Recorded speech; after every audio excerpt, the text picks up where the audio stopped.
in the operation of an ICT project for social change. ICT project for social change. The government and private sectors use the power of ICT application to deliver services and information to the masses.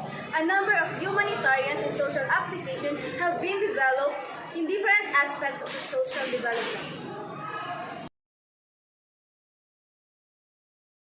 What is the goal of this topic?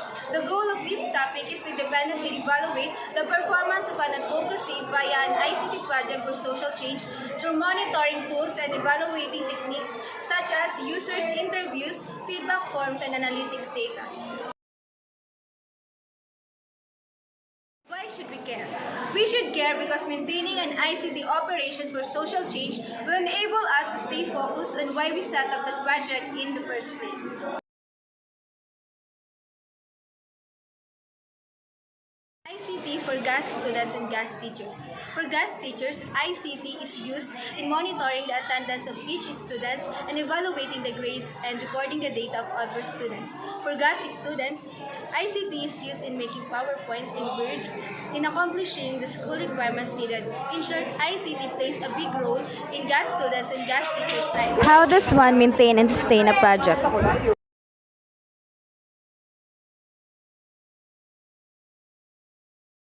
Why monitor and evaluate your advocacy work? The initiative to begin monitoring and evaluating your work advocacy may come from a variety and motivations. The reason why you are evaluating your work will determine the techniques you use. To produce credible funding reports, the need to prepare credible reports for funders and managers is the reason of most people evaluate their work. You need to show that you use the inputs well to achieve certain outputs. You need to develop reasoned arguments about how undertaking these activities contributes to your long-term objectives and to improvements in the lives of certain group of people. Demonstrate managers, colleges, and partners that advocacy work is cost-effective way of improving the lives of poor people.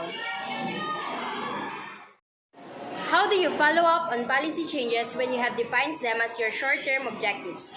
To ensure that they really make a difference in people's lives, this is very hard because of the long-term nature of change.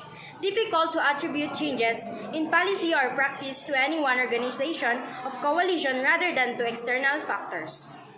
To learn from experience, no two advocacy projects are the same. Deciding what succeeded or failed is often a case of looking at which mix of strategies worked in a given situation or comparing how different strategies influence a particular target audience in a range of projects. Learn monitoring and evaluation. Monitoring and evaluation is important because of it.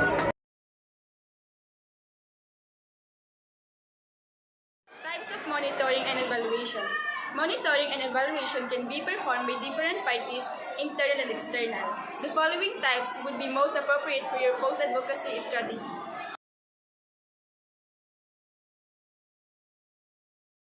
Self-monitoring and evaluation involves holding up a mirror to yourself and assessing how your strategy is going as a way of learning and improving practice. In order to do this effectively, you need to be both self-reflective and honest.